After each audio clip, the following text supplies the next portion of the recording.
दोस्तों food safety and standard authority of India यानी कि FSSAI के द्वारा वैकेंसीज़ का नोटिफिकेशन जारी किया गया है। हालांकि ये काफ़ी पहले जारी किया जा चुका है। यदि आपने भर दिया तो अच्छी बात है। Food safety and standard authority of India जो कि बॉडी है under ministry of health and family welfare के साथ काम करती है।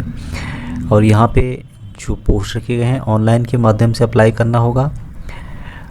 13 अक्टूबर 2021 से अप्लाई करना शुरू हो गया है। 12 नवंबर 2021 इसके लिए लास्ट डेट रखी गई है। इसका टेस्ट जो होगा उसके बारे में आपको इसकी ऑफिशियल वेबसाइट पे बताया जाएगा। अभी इसके बारे में बताया नहीं गया है। जो वैकेंसीज है उसका डिटेल यहाँ पे रखा गया है। यहाँ पे टेक्निकल ऑफिसर्स की 125 वैकेंसीज है। 30 साल तक मैक्सिमम एज रखी गई है। सेंट्रल फूड सेफ्टी ऑफिसर्स की 37 वैकेंसी है, 30 साल तक एज है। असिस्टेंट मैनेजर IT की 4 वैकेंसी 30 साल तक। असिस्टेंट मैनेजर की 2 वैकेंसी 30 साल तक। उसके अलावा जो असिस्टेंट मैनेजर है उनमें यहाँ पे 60 वैकेंसी रखी गई है, अलग अलग डिपार्टमेंट के हैं।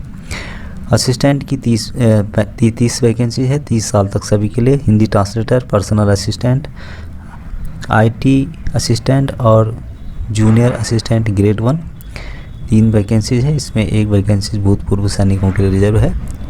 बाकी जो भी वैकेंसीज है सेंट्रल गवर्नमेंट के रूल के अनुसार फिलअप की जाएगी और सेंटर के अनुसार 10% वैकेंसीज भूतपूर्व सैनिकों को उसमें कोटा दिया जाएगा।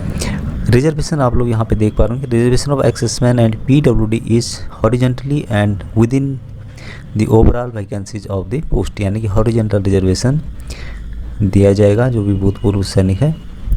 एप्लीकेशन फ़ीस का डिटेल यहाँ पे रखा गया है। जनरल OBC 1500 रुपये, जो एक्सेसमैन है उनको 500 रुपये दिया जा रहा है। कौन कौन इसके लिए अप्लाई कर सकता है? पूरे भारत से अप्लाई कर सकते हैं जो भी सिटीजन ऑफ इंडिया के हैं, सब्जेक्ट और नेपाल के हैं, सब्जेक्ट और भूटान के हैं, वो इसके लिए अप्लाई कर सकते हैं। स्कीम ऑफ एग्जामिनेशन बताया गया है कि किस किस तरह से एग्ज़ाम होगा। जो टेक्निकल ऑफिसर्स हैं central food safety officers, assistant manager IT और असिस्टेंट मैनेजर, इनके लिए CBT 2 रखे गए हैं। 2 टाइप के, CBT 1 और CBT 2। और जो अन्य हैं जिसमें कि हिंदी ट्रांसलेटर, असिस्टेंट, इनको CBT 1 के आधार पे इनका सिलेक्शन होगा। जो पर्सनल असिस्टेंट हैं इनका CBT होगा plus short hand typing test होगा इनका। IT इनका CBT होगा और जो जूनियर असिस्टेंट ग्रेड 1 है इनका CBT 1 ही होगा, यानी कि एक ही बार टेस्ट होगा इनका, बाकियों का 2 स्टेज में होगा। बाकी यहाँ पे इसके बारे में डिटेल्स लिखा गया है, यदि आप पढ़ना चाहे तो पढ़ सकते हैं। जो भी PWD कैंडिडेट हैं, फिजिकली हैंडीकैप हैं, वो भी इसके लिए अप्लाई कर सकते हैं। किस किस तरह का आपका केस है PWD उसका यहाँ पे डिटेल रखा गया है। आप लोग देखना चाहते हो इसको देख सकते हो।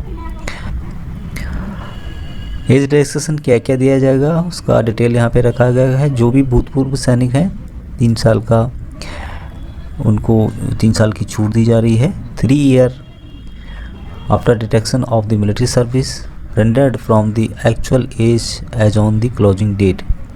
क्लोजिंग डेट आपकी एज 3 साल छूट के साथ उस लेवल तक पहुँचनी चाहिए, यानी कि जहाँ पे 30 लिखा है आपने टोटल सर्विस जितनी की है उसमें 3 जोड़ के और टोटल अपनी एज से घटा करके 30 साल तक आनी चाहिए। जहाँ पे 30 लिखा है तो 30, जहाँ पे 25 लिखा है 25। और बाकी यहाँ पे एक्सेसमैन के लिए डिटेल लिखा गया है, यदि आप पढ़ना चाहते हो पढ़ सकते हो। एजुकेशन क्वालिफिकेशन का यहाँ पे डिटेल रखा गया है, आप लोग देख सकते हैं। यहाँ पे जो सेंट्रल फूड सेफ्टी ऑफिसर्स हैं इसके लिए भी डिग्री रखा गया है। फूड टेक्नोलॉजी या फिर डायरी टेक्नोलॉजी या फिर बायोटेक्नोलॉजी या फिर ऑयल टेक्नोलॉजी या फिर एग्रीकल्चर साइंस, इससे रिलेटेड आपने किया है तो आप इसके लिए एलिजिबल हैं। नेक्स्ट जो पोस्ट है असिस्टेंट की, इसके लिए सिंपली जिन्होंने डिग्री किया हुआ है वो इसके लिए अप्लाई कर सकते हैं।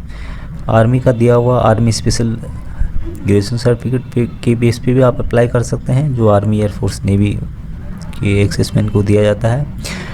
नेक्स्ट पोस्ट है जूनियर असिस्टेंट ग्रेड 1 की, इसके लिए सिंपली 12th पास मांगा गया है। और नेक्स्ट पोस्ट है हिंदी ट्रांसलेटर, इसके लिए मास्टर डिग्री मांगा गया है।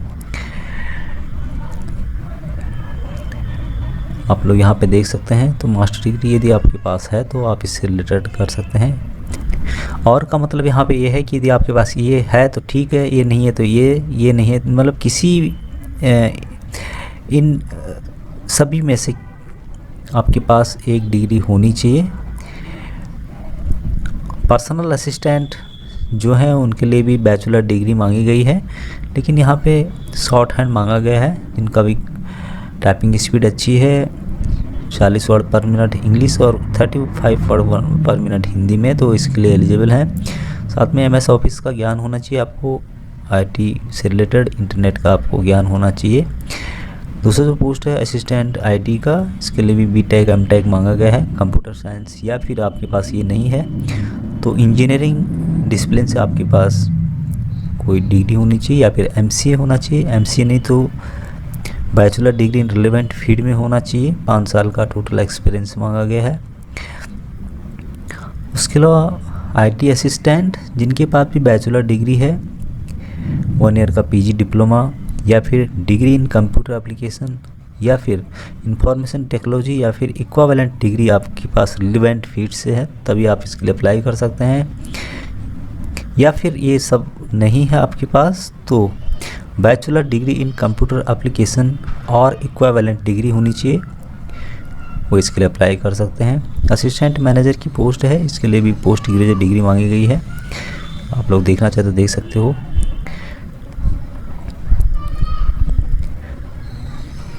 एग्जामिनेशन सेंटर जो रहने वाले हैं उसका पूरा कंप्लीट डिटेल यहाँ पे दिया गया है। आप अपने स्टेट के हिसाब से वीडियो को पॉज करके देख सकते हो। वीडियो के डिस्क्रिप्शन आपको लिंक मिलेगा, वहाँ पे जाके आप लोग डाउनलोड करके देख सकते हो।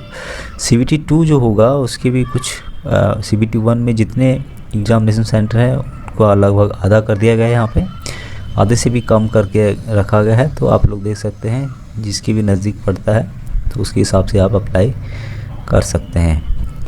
ये जो वैकेंसीज है सेंट्रल गवर्नमेंट के अंदर आती है, और ग्रुप C की जो भी पोस्ट हैं यहाँ पे उनमें 10% वैकेंसी भूतपूर्व सैनिकों को दी जाएगी। पेमेंट अच्छी खासी रखी गई है।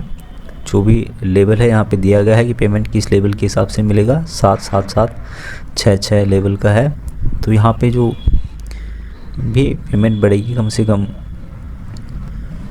50,000 से ज़्यादा पेमेंट यहाँ पे बनने वाली है। तो इसके लिए जो भी एलिजिबल कैंडिडेट है वो अप्लाई कर सकते हैं। वीडियो के डिस्क्रिप्शन में इससे रिलेटेड आपको लिंक मिलेगा। आज के लिए इतना ही, जय हिंद।